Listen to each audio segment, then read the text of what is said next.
Assalamualaikum warahmatullahi wabarakatuh. Innal hamdalillah nahmaduhu wa nasta'inuhu wa nastaghfiruh wa na'udzu billahi min shururi anfusina wa min sayyiati a'malina. May yahdihillahu fala mudilla lahu wa may yudlilhu fala hadiya lahu. Asyhadu an la ilaha illallah wahdahu la syarika lahu. أشهد أن محمدا عبده ورسوله لا نبي بعده. قال الله تعالى في كتابه الكريم يا أيها الذين آمنوا اتقوا الله حق تقاته ولا تموتن إلا وأنتم مسلمون. يا أيها الناس اتقوا ربكم الذي خلقكم من نفس واحدة وخلق منها زوجها وبث منهما رجالا كثيرا ونساء واتقوا الله الذي تساءلون به والأرحام إن الله كان عليكم رقيبا. يا أيها الذين آمنوا اتقوا الله وقولوا قولا سديدا يصلح لكم أعمالكم ويغفر لكم ذنوبكم ومن يطع الله ورسوله فقد فاز فوزا عظيما. فإن أصدق الحديث كتاب الله وخير الهدي هدي محمد صلى الله عليه وسلم وشر الأمور محدثاتها وكل محدثة بدعة وكل بدعة ضلالة وكل ضلالة في النار. Jamaah subuh yang dimuliakan Allah Subhanahu wa taala, senantiasa kita selalu bersyukur kepada Allah Subhanahu wa taala atas segala nikmat yang telah diberikan kepada kita semua. Nikmat iman, nikmat hidayah dan nikmat kesehatan serta kesempatan. Rasulullah sallallahu alaihi wasallam telah bersabda, "Ni'matani maghbunu fihi ma katsirun minan nas." Ni'matus sihah wa ni'matul faragh. Dua nikmat yang kebanyakan orang itu tertipu dan terlena dengan dua nikmat ini. Yang pertama adalah nikmatus sihah, nikmat kesehatan. Ketika Allah Subhanahu wa taala memberikan nikmat kesehatan, dia sibuk, lalai dia dari mengingat Allah Subhanahu wa taala, lalai dia dari melaksanakan 5 waktu. Nanti. Coba kita melihat saudara-saudara kita yang berada di rumah sakit. Mereka berangan-angan, pokoknya nanti kalau saya sehat, kalau saya ini, saya rajin sholat berjamaah, saya itu dan sebagainya. Angan-angan mereka banyak. Kemudian wa ni'matul faragh, yaitu nikmat kesempatan. Allah Subhanahu wa taala memberikan kepada mereka nikmat kesehatan, akan tetapi tidak diberikan kesempatan. Sibuk dengan pekerjaan, sibuk di kantor, sampai kita meninggal dunia. Dan alhamdulillah Allah Subhanahu wa taala memberikan kita nikmat tersebut. Dengan nikmat ini kita bisa untuk beribadah kepada Allah Subhanahu wa taala. Kemudian Maha Suci Allah Subhanahu wa taala yang menciptakan kematian dan kehidupan, walladzi khalaqakumul mauta wal hayata liyabluwakum ayyukum ahsanu amala. Dialah Allah Subhanahu wa taala yang menciptakan kematian dan kehidupan untuk menguji kita, siapa di antara kalian yang paling baik amalannya. Kemudian selawat dan salam senantiasa tercurah kepada baginda kita Rasulullah sallallahu alaihi wasallam, seorang qudwah dan uswah yang begitu cinta kepada umatnya. Ketika beliau diutus oleh Allah Subhanahu wa taala untuk berdakwah ke Taif, beliau mendatangi para tokoh di kota Taif. Di waktu itu ada kayak kita aula, di mana para tokoh, pemuka, orang-orang Taif lagi berkumpul. Kemudian datang di situ Rasulullah sallallahu alaihi wasallam menawarkan Islam. Lalu mereka menolak. Dan Rasulullah sallallahu alaihi wasallam meminta kepada mereka, jangan engkau kasih tahu orang-orang Mekah bahwasanya saya berada di kota Taif. Tapi orang-orang Taif mengabaikan itu. Ada salah satu dari mereka memerintahkan kepada anak buahnya untuk memberitahu orang-orang Mekah. Lalu beliau dikejar. Bukan hanya orang-orang yang kumpul di situ, akan tetapi mereka panggil istri-istri mereka, mereka panggil anak-anak mereka untuk mengejar Rasulullah sallallahu alaihi wasallam. Ketika beliau ditanya, perkara yang paling berat yang beliau alami adalah ketika beliau berdakwah ke Taif. Inilah Rasulullah sallallahu alaihi wasallam. Beliau tidak melupakan kita. Bahkan ketika akhir hayat beliau mengatakan ummati ummati. Ketika beliau didatangi oleh malakul maut, beliau bertanya, umatku di mana? Kemudian di padang mahsyar, ketika kita akan melewati sirat, beliau berdoa kepada Allah Subhanahu wa taala, Allahumma sallim sallim. Ya Allah, selamatkan umatku, selamatkan umatku. Itulah Rasulullah sallallahu alaihi wasallam. Dan merupakan syarat mutlak untuk kita mendapatkan ridha dan cinta Allah Subhanahu wa taala mengikuti beliau. Jamaah subuh yang dimuliakan Allah Subhanahu wa taala. Pada kesempatan kali ini sebuah hadis dari Husain bin Abdurrahman, seorang tabi'in, kibarut tabi'in, mengatakan bahwasannya kuntu 'inda Sa'id bin Jubair faqala ayyukum ra'al kawkab alladhi inqadda al-barihah ana thumma qultu ama inni lam akun fi salatin walakinni ludigtu qala fama sana'ta qultu irtaqaitu qala fama hamalaka ala dhalik. Yaitu Sa'id bin Jubair mengatakan bahwasannya, siapakah di antara kalian yang melihat bintang tadi malam jatuh? Dia lagi berkumpul, sebuah majlis yang sangat indah berkumpul. Lalu Sa'id bin Jubair mengatakan, siapakah di antara kalian tadi malam melihat bintang yang jatuh? Lalu Husain bin Abdurrahman mengatakan, ana, saya melihatnya, yaitu perkiraan jam 12 ke atas, jam 1, jam 2. Saya melihat bintang tadi malam jatuh. Sekiranya kalau dia menjawab begitu saja sampai di situ cukup. Akan tetapi beliau mengatakan, walakinni lam akun fi salatin, amma ini lam akun fi salatin.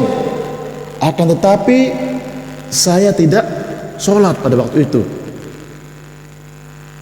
Karena kebiasaan para sahabat, ketika bangun tengah malam, mereka sholat. Mereka sholat. Mereka beribadah kepada Allah Subhanahu wa taala. Sehingga ketika orang bangun tengah malam, para sahabat sudah tidak berpikiran macam-macam. Masya Allah, dia sholat. Kalau kita kondisi sekarang pada saat ini, ketika bangun tengah malam, pasti kita akan bertanya, ngapain? Ronda kah? Atau apalah? Pasti kita bertanya-tanya. Akan tetapi supaya tidak ada kata-kata atau mungkin sanjungan yang timbul, maka beliau mengatakan, amma ini lam akun fi sholatin. Akan tetapi saya tidak sholat. Saya tidak sholat. Lalu beliau mengatakan, walakinni ludiktu, akan tetapi saya tersengat, digigit oleh kalajengking. Qala fama sana'ta, lalu apa yang kamu lakukan? Saya meruqyah diri saya. Lalu Sa'id bin Jubair mengatakan, apa yang mendasari engkau untuk melakukan itu? Yaitu hadatsani Sya'bi. Qala wa ma hadatsukum? Qala hadatsana an Buraidah bin Khusayb annahu qala la ruqyata illa min 'ainin aw huma. Bahwasanya tidak ada ruqyah kecuali pada ain dan juga sakit demam. Artinya bahwasannya ruqyah yang lain diperbolehkan. Kalau ruqyah yang lain diperbolehkan, apalagi yang dua ini. Apalagi yang dua, yaitu ketika kena ain sama huma, panas. Qala qad ahsana man intaha ila ma sami'. Ini bahwasanya menunjukkan bagaimana Husain bin Abdurrahman ini, mereka para tabi'in berilmu dan mengamalkannya. Kalau kita kebalikan, beramal dulu ikut-ikutan. Ketika ada dalil turun, ketika ada dalil dia disampaikan oleh para ustaz atau para kiai, ini ajaran baru ini. Ajaran baru ini. Tidak sesuai dengan masyarakat ini. Paling Wahabi sudah ini. Dan lain sebagainya. Karena apa? Kebiasaan kita melakukan dulu, beramal dulu. Masalah ilmunya belakangan. Makanya Imam Syekh bin Baz rahimallahu taala mengatakan bahwasannya ketika ditanya bagaimana hukumnya orang-orang yang beribadah tidak sesuai dengan perintahnya Rasulullah sallallahu alaihi wasallam, beliau mengatakan akan dihisab dan akan diberikan ganjaran, kebaikan ke keburukan. Kalau kebaikan, kalau dia mengikuti sunnahnya Rasulullah. Kalau tidak, nah inilah. Makanya hendaknya kita berilmu. Hanya Imam Bukhari memberikan bab di dalam kitab beliau, al-ilmu qabla al-amal. Berilmu sebelum beramal. Dan hadisnya Husain bin Abdurrahman ini, yaitu diceritakan di hadis Sya'bi, tidak ada ruqyah kecuali pada dua ini, ain dan panas. Qala qad ahsana man intaha ila ma sami'. Cukup sudah sampai engkau yang mendengar saja.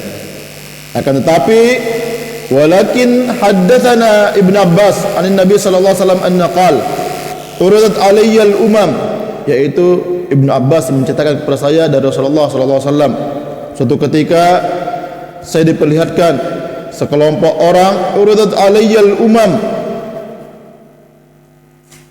fara'aitun nabi wa ma'ahu rahaq, yaitu Rasulullah sallallahu alaihi wasallam menceritakan kepada Ibnu Abbas, dan Ibnu Abbas menceritakan kepada Sa'id bin Jubair. Dia mengatakan bahwasannya saya diperlihatkan sekelompok orang, sekelompok pengikut. Ada seorang nabi yang pengikutnya kurang dari 10. Kemudian wan nabi wa ma'ahu ar-rajul war-rajulan. Dan Rasulullah mengatakan saya juga melihat ada seorang nabi yang pengikutnya hanya 2 orang saja. Wan nabi wa laysa ma'ahu ahad. Dan saya juga melihat seorang nabi tidak ada pengikutnya sama sekali. Idrufiya li sawadun 'azim fazanantu annahum ummati. Lalu saya melihat ada sekelompok orang yang begitu banyak, saya berpikir itu adalah umat saya. Lalu Jibril alaihissalam mengatakan bahwasannya waqila li hadza Musa wa qaumuhu, inilah Musa dan kaumnya, bukan kaummu wahai Rasulullah, wahai Muhammad. Fa nadartu fa idza sawadun 'azim. Lalu saya menoleh ke sebelahnya lagi, saya melihat kelompok yang lebih besar dari itu, lebih banyak dari itu. Faqila li hadza ummatuka wa ma'hum 70,000 yadkhuluna jannah bighairi hisab. Inilah umatmu, mereka bersamanya 70 orang masuk surga tanpa hisab, wala adab, tanpa adab. Mereka tanpa hisab, tetap melalui sirat, tetap. Thumma nahada fadakhala manzilahu fakhada an-nas fi ulaik. Lalu Rasulullah SAW selesai itu beliau masuk ke rumahnya. Lalu orang-orang pada berdiskusi, siapa mereka? Siapa mereka yang 70.000 tersebut yang masuk surga tanpa hisab, tanpa azab? Ada di antara mereka mengatakan, fala'allahu alladhi sahibu Rasulullah SAW. Barangkali itu adalah orang-orang menemani Rasulullah SAW sejak awal. Wa qala ba'dhum, ada di antara mereka mengatakan barangkali mereka itu orang yang muslim dan tidak pernah berbuat syirik kepada Allah Subhanahu wa taala. Dan juga ada omongan-omongan lain mendengar itu, lalu Rasulullah SAW keluar dan mengatakan bahwasannya, fa kharaja alaihim Rasulullah SAW fa akhbiruhu faqal humul ladzina la yastarqun, mereka adalah orang-orang yang tidak minta diruqyah, wala yaktun, dan mereka tidak berobat dengan api, wala yatatayyarun, dan mereka tidak merasa sial, wa ala rabbihim yatawakkalun, dan mereka hanya bertawakal kepada Allah Subhanahu wa taala. Jamaah subuh yang dimuliakan Allah Subhanahu wa taala, pada hadis ini ada beberapa faedah yang bisa kita ambil. Yang pertama adalah menjaga keikhlasan. Menjaga keikhlasan sebagaimana Husain bin Abdurrahman mengatakan bahwasannya, amma ini lam akun fi salatin, akan tapi saya tidak salat, untuk menjaga hatinya. Bagaimana para sahabat menjaga hatinya, hubungannya dengan Allah Subhanahu wa taala dijaga, karena setan itu mengganggu kita dengan dua cara. Kalau tidak bisa dari depan, dari belakang. Tidak bisa dari belakang, dari depan. Contoh misalnya, ketika kita sholat subuh, ketika kita bangun, ini sudah apa namanya, nanti dululah, imamnya itu lama, sudah, nanti sudah, ini jalannya ini becek, ini hujan, tapi kita labrak saja, gagal dia dari depan.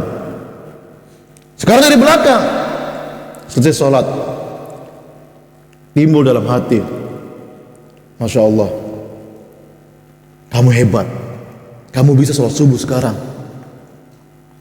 Sombong kita jadinya, merasa ujub, merasa bangga, lebih baik daripada orang. Oh itu tuh, dia tidak sholat subuh, saya sholat subuh, merasa lebih baik daripada orang. Inilah cara setan mengganggu kita. Apalagi kalau kita sholat malam misalnya, berat bagi kita untuk sholat, berat bagi kita untuk bangun. Ketika kita bangun, timbul lagi godaan dan rayuan dari setan. Masya Allah, bapak ini rajin, Masya Allah ini, rayuan dari setan seperti itu. Nah inilah, kalau kita tidak bisa meninggalkan perbuatan baik, kita dirayu, kita merasa baik daripada orang. Ini setan. Makanya para salaf mengatakan, bahwasanya orang-orang terdahulu, para ulama mengatakan, perkara yang paling berat yang dijaga adalah masalah hati. Sekarang kita rajin, besok kita malas. Sekarang kita beriman, besok ada kafir. Sekarang kita berjamaah, kadang-kadang besok kita malas. Makanya kita selalu minta taufik kepada Allah Subhanahu wa taala. Kita bisa hadir di sini, bisa sholat berjamaah di sini, bukan karena kita rajin, bukan. Itu taufik dari Allah Subhanahu wa taala, pertolongan dari Allah Subhanahu wa taala. Allah menggerakkan hati kita untuk menghadiri majelis-majelis ilmu. Allah gerakkan hati kita untuk menghadiri 5 waktu. Berapa banyak saudara-saudara kita yang rumahnya dekat masjid, akan tetapi tidak diberikan taufik, tidak diberikan pertolongan oleh Allah Subhanahu wa taala untuk menghadiri masjid. Bukan karena kita sebagai takmir, bukan karena kita tinggal di masjid, bukan karena kita marbuat, bukan karena kita imam, bukan. Itu pertolongan dari Allah Subhanahu wa taala. Makanya kita selalu mohon kepada Allah Subhanahu wa taala, ihdinas siratal mustaqim. Tunjukkan kepada kami jalan yang lurus. Taufik, pertolongan dari Allah Subhanahu wa taala. Kemudian perlu diketahui bahwasanya Allah Subhanahu wa taala tidak butuh kepada kita. Kita banyak beribadah kepada Allah Subhanahu wa taala, tetapi kalau kita tidak ikhlas, kalau kita tidak menjaga hati kita, tidak ada manfaatnya, tidak ada faedahnya. Harta yang diinfakkan akan tetapi bukan karena Allah, tidak ada manfaatnya. Suatu ketika Abdah bin Abdurrahim, seorang tabi'in, penghafal Al-Quran, ahli fikih, disebutkan dalam kitab Syiarul A'lam Nubala, Dan hadis ini disahihkan oleh Syekh bin Baz dan juga Syekh Albani. Beliau seorang tabi'in. Suatu ketika mengepung kota Romawi. Abdah bin Abdurrahim ini melewati pintu belakang. Ketika dia naik, dia melihat ada seorang wanita, seorang gadis, dan dia tertarik dengan wanita ini. Dan dia mengatakan, bagaimana caranya supaya saya memiliki engkau? Wanita ini mengatakan bahwasannya dengan satu syarat, engkau bisa memiliki saya, yaitu engkau masuk ke agama saya. Masuk dia ke Nasrani, masuk ke agama perempuan ini. Para tabi'in yang lain mengingatkan kepada Abdah bin Abdurrahim, dia lupa. Hanya satu ayat yang diingat, darhum ya'kulu wa yatamatta wa yulhimul amal fasawfa ya'lamun. Biarkan mereka bersenang-senang, biarkan mereka menikmati dunia ini, fasawfa ya'lamun. Suatu saat mereka akan mengetahui. Seorang tabi'in, penghafal Al-Quran, hadis, ahli fikih, terjerumus dia. Bagaimana dengan kita semua? Bagaimana dengan saya? Bagaimana dengan antum semua? Kita tidak ahli hadis, tidak juga penghafal Al-Quran 30 juz, tidak. Ahli fikih pun tidak. Sangat mungkin untuk terjerumus. Apakah Allah zalim? Tidak, sama sekali tidak. Karena kita adalah milik Allah Subhanahu wa taala. Kita mau diapa-apakan, itulah haknya Allah Subhanahu wa taala. Orang non-muslim. Makanya Rasulullah SAW mengatakan bahwasanya, maukah aku tunjukkan kepada kalian orang yang tidak pernah sujud walaupun hanya sekali kepada Allah Subhanahu wa taala dan dia masuk surga. Ada seorang rahib, dia di akhir hayatnya masuk Islam. Belum dia melakukan sholat dan meninggal dunia, dia masuk surga. Inilah Allah tidak zalim, tidak. Ibarat kita, kalau kita logikkan dengan permisalan, kita miliki uang 100 ribu, kita mau robek, terserah. Siapa yang marah? Siapa yang mukul kita? Tidak ada. Kita mau berikan ke ini, tidak ada yang marah. Kita mau berikan ke itu, tidak ada yang marah. Kenapa? Saya punya uang. Saya mau bakar dia, tidak ada yang marah, karena saya memiliki uang. Maka Allah Subhanahu wa taala matsalul a'la. Kita milik Allah Subhanahu wa taala. Kita rajin beribadah kepada Allah Subhanahu wa taala, lalu dia dimasukkan neraka. Dia tidak pernah beribadah kepada Allah Subhanahu wa taala, diberikan petunjuk. Tidak ada yang Allah tidak zalim kepada hambanya, tidak.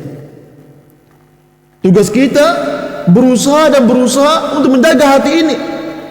Allah Subhanahu wa taala yuqallibu kaifa yasha wa ma tasha. Allah Subhanahu wa taala membolak-balikkan hati kita kapan saja dan bagaimanapun yang Allah inginkan. Tugas kita hanya berusaha berdoa supaya hati kita dijaga oleh Allah Subhanahu wa taala. Diberikan keistiqomahan untuk tetap beribadah, diberikan keistiqomahan untuk sholat berjamaah tetap. Dari semua yang ada di Bukit Kencana ini, berapa orang saja yang sholat berjamaah? Rumahnya dekat masjid, bukan karena sibuk, bukan, akan tapi tidak diberikan pertolongan oleh Allah Subhanahu wa taala. Rasulullah SAW telah bersabda, man yuridillahi bi khairin yufaqihu fid din.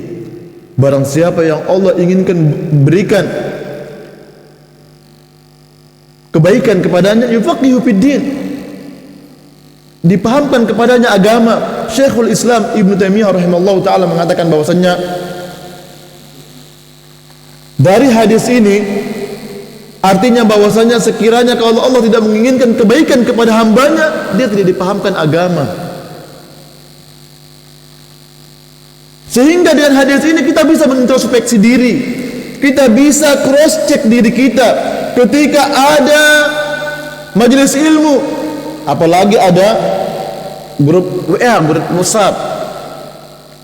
Ketika kita melihat grup ada kajian, ketika ada yang berkumandang, kita abaikan, nanti sudah lagi sibuk, lagi di kantor dan sebagainya, atau mungkin Grab dan sebagainya, nanti sudah di masjid sana, nanti sudah, begitu seterusnya.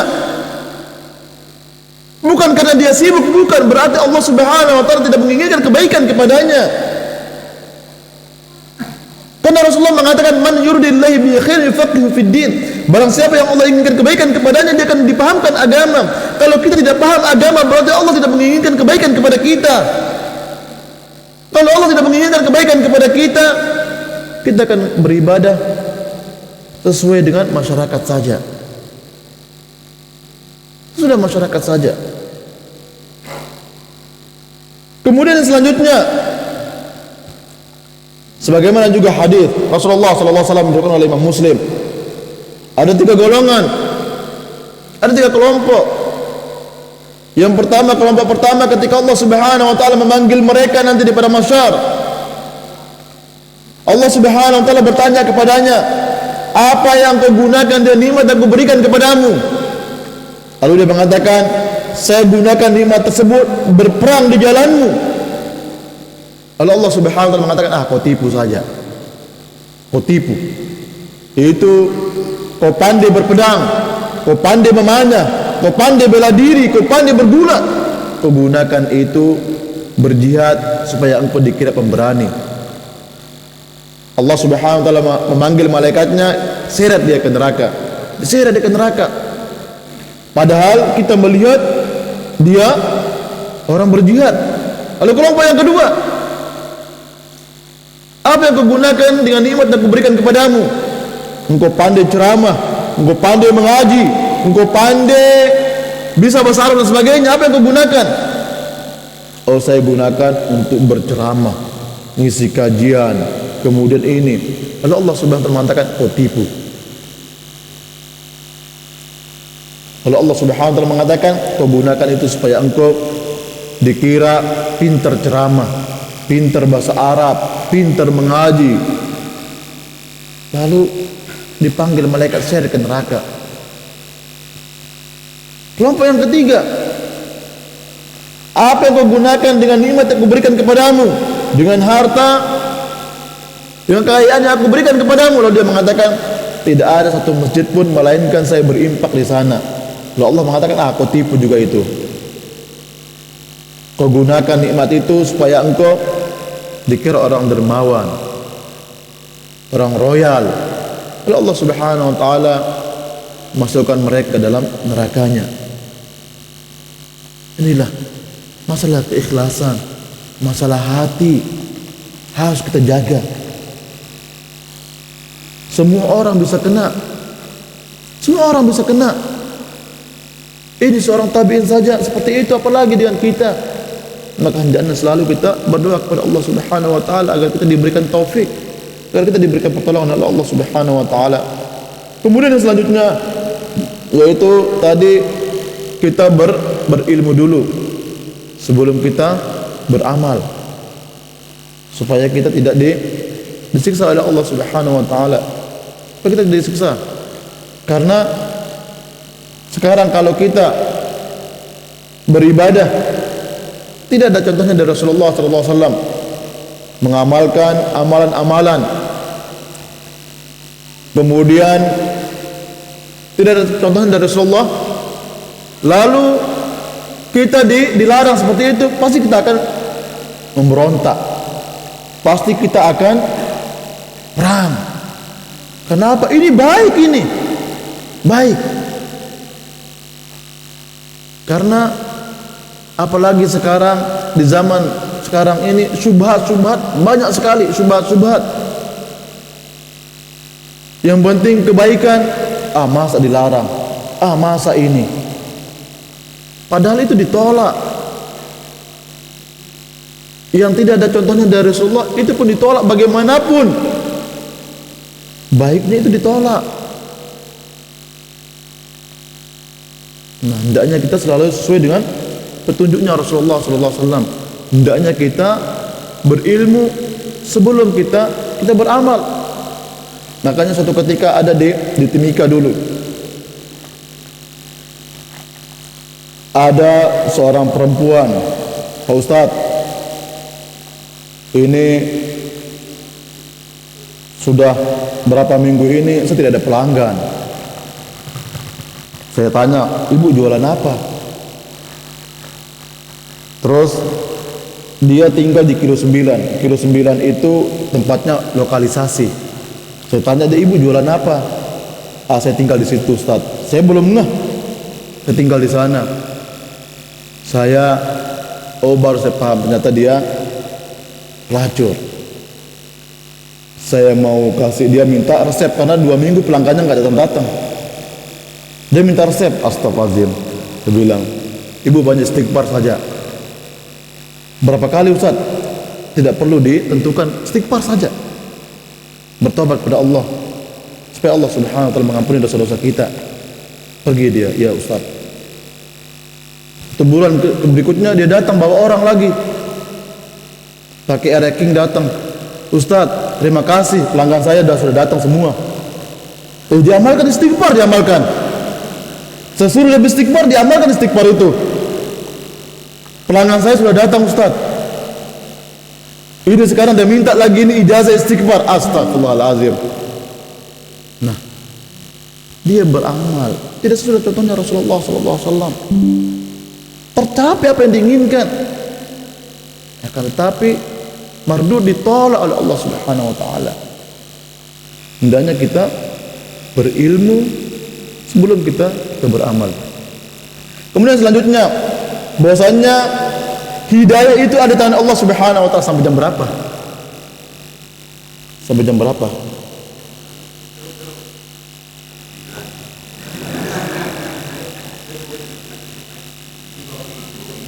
Hah? 2 menit. Hidayah ada di tangan Allah Subhanahu wa taala. Bagaimana? Yaitu Rasulullah SAW melihat ada seorang nabi yang pengikutnya di bawah 10 orang. Ini nabi ini. Ada seorang nabi yang pengikutnya 2-3 orang.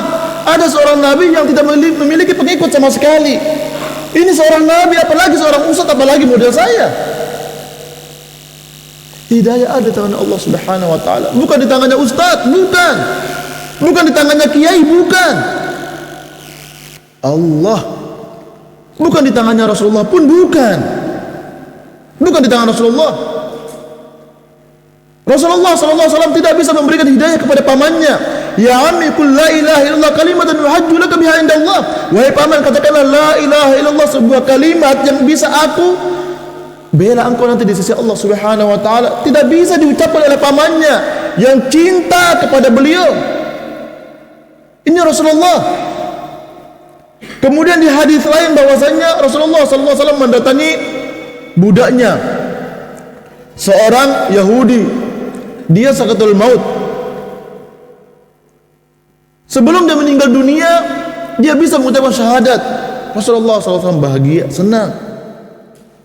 Artinya bahwasanya hidayah bukan di tangan makhluk, di tangan Allah Subhanahu wa taala.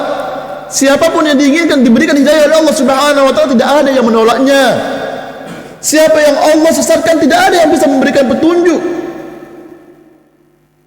Istrinya Nabi Nuh alaihissalam, seorang nabi, istrinya kafir dia. Fir'aun bagaimana membangkangnya kepada Allah Subhanahu wa taala, bagaimana kufurnya kepada Allah Subhanahu wa taala, istrinya beriman kepada Allah Subhanahu wa taala.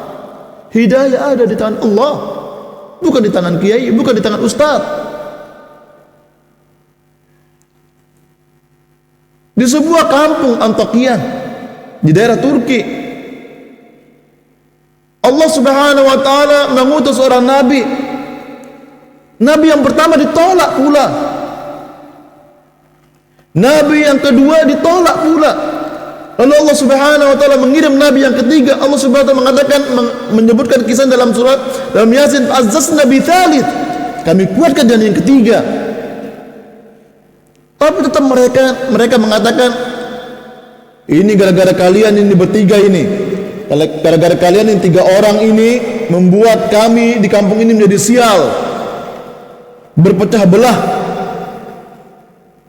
Antara kakak dan adik berselisih paham. Tanaman-tanaman kami tidak ada yang tumbuh, ini gara-gara kalian ini sial ini. Seorang nabi digitukan oleh kaumnya, apalagi ustadz model-model kita sekarang, model-model saya yang mengaji 2 orang 3 orang. Ini nabi tidak ada pengikutnya. Artinya bahwasanya hidayah ada dari Allah Subhanahu wa taala. Hidayah ada dari Allah Subhanahu wa taala. Antum bisa duduk di sini bukan karena antum rajin, bukan. Itu pertolongan dari Allah Subhanahu wa taala. Allah tahu sebelum kita diciptakan, Allah tahu apa pilihan kita. Besok tanggal segini tahun ini Ustaz Soleh datang ke sini. Allah tahu bahwasanya pilihan kita ngaji. Allah mudahkan terus kita. Itu semua petunjuk dari Allah Subhanahu wa taala, pertolongan dari Allah Subhanahu wa taala. Kemudian yang selanjutnya yang masuk surga tanpa hisab, la yastarqun. Mereka tidak minta diruqyah. Tidak minta ruqyah mereka. Karena kenapa dilarang ruqyah? Tidak dilarang, kalau bisa ditinggalkan. Karena ketika orang meruqyah, misalnya Ustadz Hakim meruqyah misalnya, kesurupan dia, ada reaksi, terus Ustadz Hakim kajian lah misalnya, lalu diruqyah sama Ustadz Soleh, tidak ada reaksi sama sekali, pasti orang yang diruqyah itu mengatakan, Ustadz Hakim saja. Ustadz Hakim ada kecondongan dalam hati. Nah ini yang dilarang, kecondongan dalam hati itu yang dilarang. Supaya hati kita itu lurus kepada Allah Subhanahu wa taala, bukan condong kepada makhluk. Bukan berharap kepada makhluk, bukan. Hanya kepada Allah Subhanahu wa taala. Karena kebiasaan orang seperti itu, makanya la yastarqun. Kalau bisa jangan minta diruqyah. Karena kebiasaan orang seperti itu. Tidak, kalau saya tidak insyaallah. Tapi ada perasaan seperti itu, pasti ada. Ketika ada orang meruqyah yang lain tidak ada reaksi, misalnya kita pesimis, lebih baik ustadz yang itu sudah. Nah ini perasaan-perasaan seperti ini yang tidak diperbolehkan. Ini yang dilarang ini. Inilah akidah itu, keyakinan kita yang digoncang, keyakinan kita yang dihujam ke dalam hati kita. Ini akidah, ini tauhid. Supaya bagaimana kita bertawakal hanya kepada Allah Subhanahu wa taala, berserah diri hanya kepada Allah, meminta hanya kepada Allah Subhanahu wa taala. Kebiasaan kita ketika kita mendapatkan kesusahan, yang terbesit dalam pikiran kita minta tolong kepada makhluk, minta tolong kepada orang. Itu kebiasaan kita. Kalau kita melihat bagaimana para salaf, bagaimana para sahabat zaman terdahulu, ketika mereka, salah satu contohnya misalnya sandal jepit mereka putus, mereka langsung minta kepada Allah Subhanahu wa taala. Langsung minta. Nah ini yang diinginkan oleh Rasulullah. Ketika kesusahan apapun yang kita alami, pertama kali terbesit dalam hati kita Allah, bukan nomor 2 Allah. Kadang-kadang kalau kita lagi kesusahan, bangkrutlah dan sebagainya, pertama kali makhluk. Bagaimana saya ingin minjem uang dulu ini? Bagaimana saya ingin kesini ke sana? Kalau sudah mentok, tidak ada jalan lagi, baru kita kembali kepada Allah Subhanahu wa taala. Baru kita kembali. Tapi Maha Pemurahnya, Rahman Rahimnya Allah tetap kita dibantu oleh Allah Subhanahu wa taala.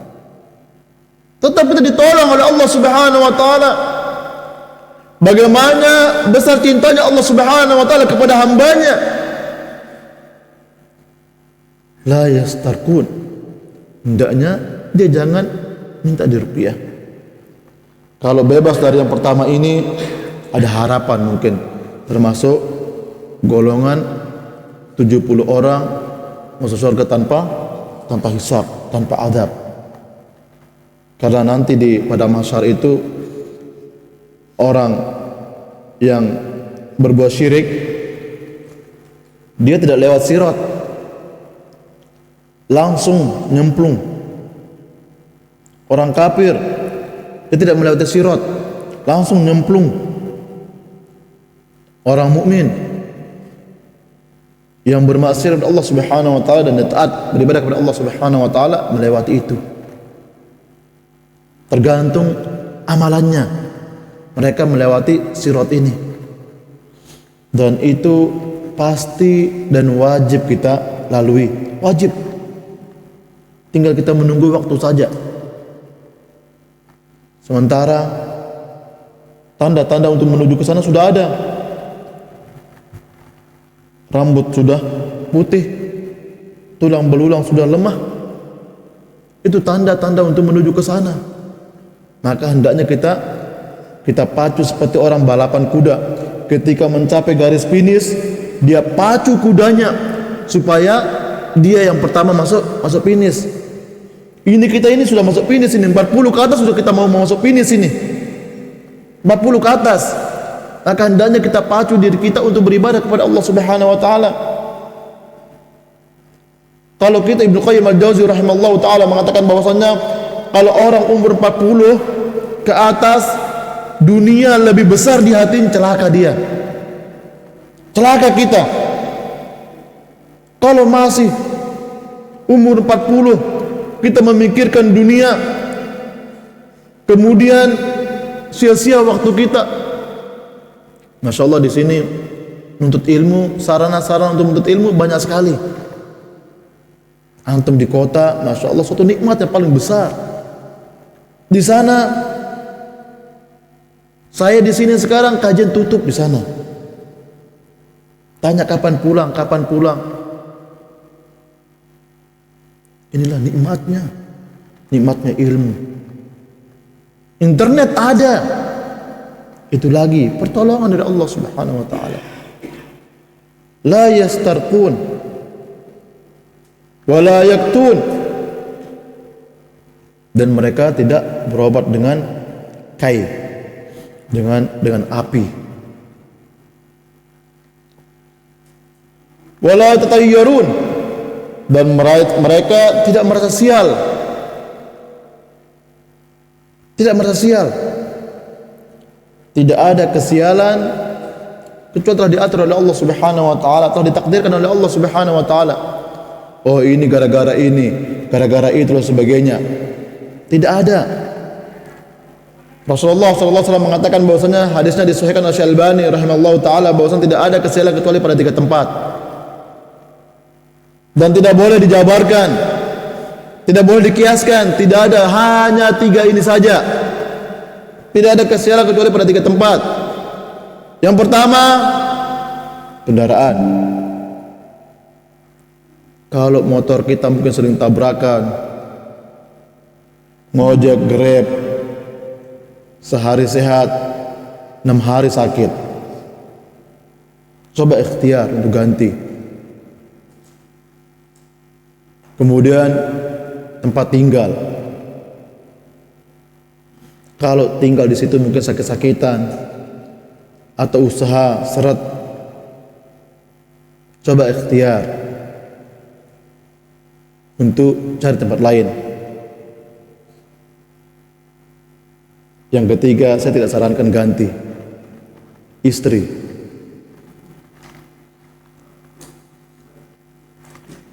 Kalau istri tidak taat beribadah kepada Allah Subhanahu wa taala, kemudian cerewet, makanya kalau saya ngisi kajian ini saya minta maaf sama ibu-ibu. mereka ini tempat kesialan. Wa ala rabbihim yatawakkalun. Mereka bertawakal kepada Allah Subhanahu wa taala. Tidak merasa sial, tidak.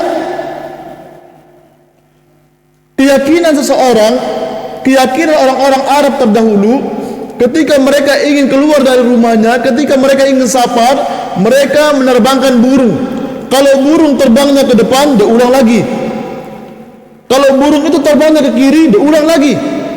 Sampai dia terbang ke kanan. Ke depan, ulang lagi. Ke kiri, ulang lagi. Dia paksa burungnya terbang ke kanan. Kalau terbang ke kanan, nah baru dia pergi safar, pergi berniaga. Kalau kita sekarang bukan burung, ular. Keyakinan orang, kalau ketika dia melihat ular di depan, nah ini sudah ada kalau kita bablas ini ke depan ini pasti ini sudah ada pasti ada kesialan sudah ini. Ada kesialan sudah ini. Misalnya ketika dia naik motor, tiba-tiba ada ular. Terus setelah itu ban motornya kempes. Nah, itu kan tadi saya sudah lihat ular, dalam hatinya sudah ada keraguan-keraguan, ular tadi. Mudah-mudahan tidak terjadi apa-apa di jalan. Mudah-mudahan tidak terjadi apa-apa. Tiba-tiba kempes ban motornya. Nah, itu kan ada ular tadi. Pasti sial sudah kalau gitu. Nah, keyakinan seperti ini yang dilarang oleh Allah Subhanahu wa taala melalui lisan Rasulnya. Wa ala rabbihim yatawakkalun. Hendaknya mereka bertawakal hanya kepada Allah Subhanahu wa taala. Ban kempes, apapun itu permasalahannya di jalan telah ditakdirkan oleh Allah Subhanahu wa taala, bukan karena ular itu.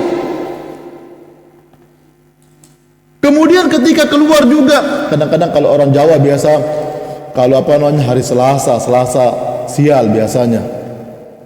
Kalau orang Jawa, keyakinan seperti ini tidak diperbolehkan. Tidak ada kesialan, tidak ada sial. Nah, keyakinan seperti ini, kalau kita tidak mengaji, kita tidak tahu. Inilah maka Rasulullah mengatakan, man yuridillahi bi khairin yufaqihu fid din. Barang siapa yang Allah inginkan kebaikan kepada hamba tersebut, dipahamkan kepadanya agama. Dipahamkan kepadanya agama. Kalau kita tidak paham masalah agama, berarti Allah Subhanahu wa taala tidak menginginkan kebaikan kepada kita. Disibukkan kita dengan dunia. Disibukkan. Ketika ada kajian, nanti dulu. Oh, ini istri ngajak antar ke pasar, antar ke mall. Oh, ini ada meeting dan begitu seterusnya. Tidak paham kita agama. Ketika kita ingin ada kajian, kita pakai baju Grab atau mungkin helm kuning, stop, ada penumpang. Alhamdulillah. Mau kembali ada penumpang. Sampai selesai kajian. Bukan karena kita ngambil itu, bukan karena Allah Subhanahu wa taala tidak menginginkan kebaikan kepada kita. Allah tidak memberikan pertolongan kepada kita di hal tersebut. Nah, inilah bahayanya.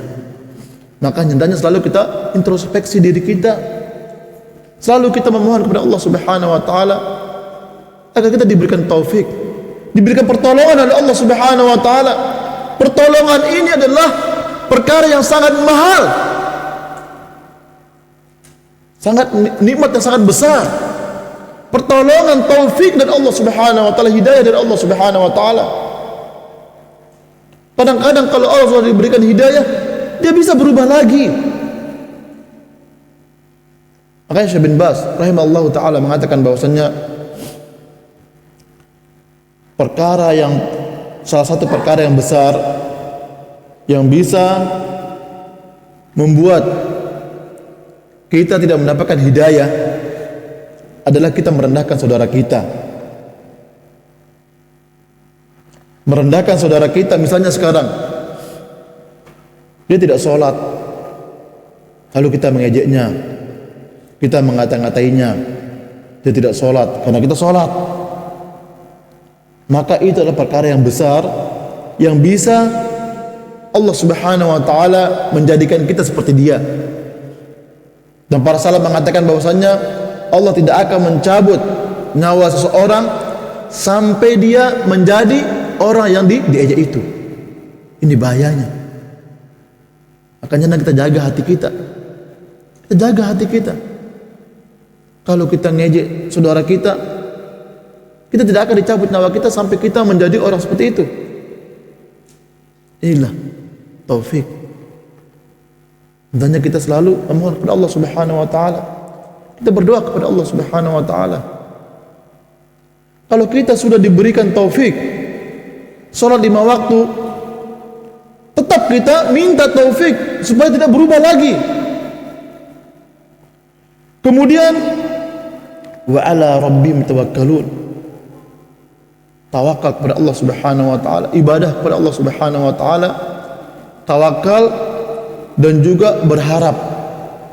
Ini adalah Ibnu Qayyim al-Jauziyah rahimahullah taala mengatakan bahwasannya ketika seseorang beribadah harus ada antara tawakal dan harapan itu seperti 2 sayap. Salah satu tidak ada, maka tidak akan bisa terbang. Dan Rasulullah SAW melarang kepada kita masalah ruqyah ini, kita berpegang kepada sebab. Dilarang kita menggantungkan harapan, menggantungkan hati kepada sebab, dilarang. Contoh sekarang misalnya selain ruqyah, kita ahli masak misalnya, ahli masak. Kemudian tempat strategis misalnya di pinggir jalan, depan kampus, lah masakan enak. Ini pasti laris sudah ini. Karena apa? Masakan saya enak. Banyak orang yang muji. Kemudian tempatnya ini strategis, pasti laris. Jangan berpegang teguh kepada sebab. Seenak-enaknya kita membuat makanan, sebagus-bagusnya tempat kita mendirikan warung, kalau Allah Subhanahu wa taala belum menggerakkan para pembeli, tidak akan yang belanja. Tidak akan yang belanja. Makanya hendaknya kita gantungkan harapan kita, kita gantungkan hati kita kepada Allah Subhanahu wa taala, bukan kepada sebab. Kita dianjurkan untuk melakukan sebab, tapi jangan gantungkan hati kita kepada itu. Lakukan sebab, lakukan. Akan tetapi jangan gantungkan hati kita kepada sebab. Ini hanya sebab saja yang menentukan adalah Allah Subhanahu wa taala. Berapa banyak para toko-toko penjual buah, semua buahnya sama. Dari mangga ke melon ke semua buahnya sama, berderet. Ada yang melirik jalan, ketika jalan mau beli di mana. Dia kadang-kadang berhenti di tengah, kadang-kadang berhenti di pinggir, kadang-kadang berhenti di nomor 2. Itu semua digerakkan oleh Allah Subhanahu wa taala. Allah yang menggerakkan. Rizki mereka tidak akan tertukar. Wa ala rabbihim tawakkalun. Maka bertawakal hanya kepada Allah Subhanahu wa taala. Ketika kita sudah melakukan ikhtiar, melakukan sebab, lalu belum maksimal, tugas kita sebagai makhluk hanya berusaha dan berusaha. Yang menentukan hasil Allah Subhanahu wa taala. Sesuai dengan harapan alhamdulillah, tidak sesuai dengan harapan alhamdulillah.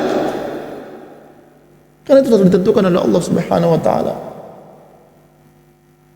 Nah, inilah hadis Husain bin Abdurrahman yang bisa kita implementasikan dalam kehidupan kita sehari-hari. Masalah hati adalah perkara yang sangat besar. Hendaknya kita jaga hati kita, hendaknya kita jaga hubungan kita dengan Allah Subhanahu wa taala, supaya kita bertawakal hanya kepada Allah Subhanahu wa taala. Karena kesyirikan Rasulullah SAW mengatakan kepada para sahabatnya, akhwafu ma akhwafu alaikum asyirkul asgar. Perkara yang paling aku takutkan terjadi kepada kalian. Ini Rasulullah mengatakan kepada para sahabatnya, kepada Umar, Abu Bakar, sahabat-sahabat yang lain yang dijamin masuk surga oleh Allah Subhanahu wa taala. Rasulullah mengatakan, akhwafu ma akhwafu alaikum, perkara yang paling aku takuti kepada kalian terjadi syirik kecil. Para sahabat bertanya, apa itu syirik kecil? Riya. Ini Rasulullah mengatakan kepada para sahabat, apalagi model saya, apalagi model kita. Riya terjangkit kepada orang-orang soleh. Kepada semua kita, tidak pandang bulu. Ini perkara yang sangat besar. Hendaknya selalu mohon kepada Allah Subhanahu wa taala. Semoga Allah Subhanahu wa taala senantiasa menjaga hati kita. Semoga Allah Subhanahu wa taala mengampuni dosa-dosa kita semua. Semoga Allah Subhanahu wa taala memudahkan hisab kita nanti di padang mahsyar. Semoga Allah Subhanahu wa taala mengumpulkan kita dalam surganya. Subhanakallahumma bihamdika asyhadu an la ilaha illa anta astaghfiruka wa atubu ilaik. Assalamualaikum warahmatullahi wabarakatuh.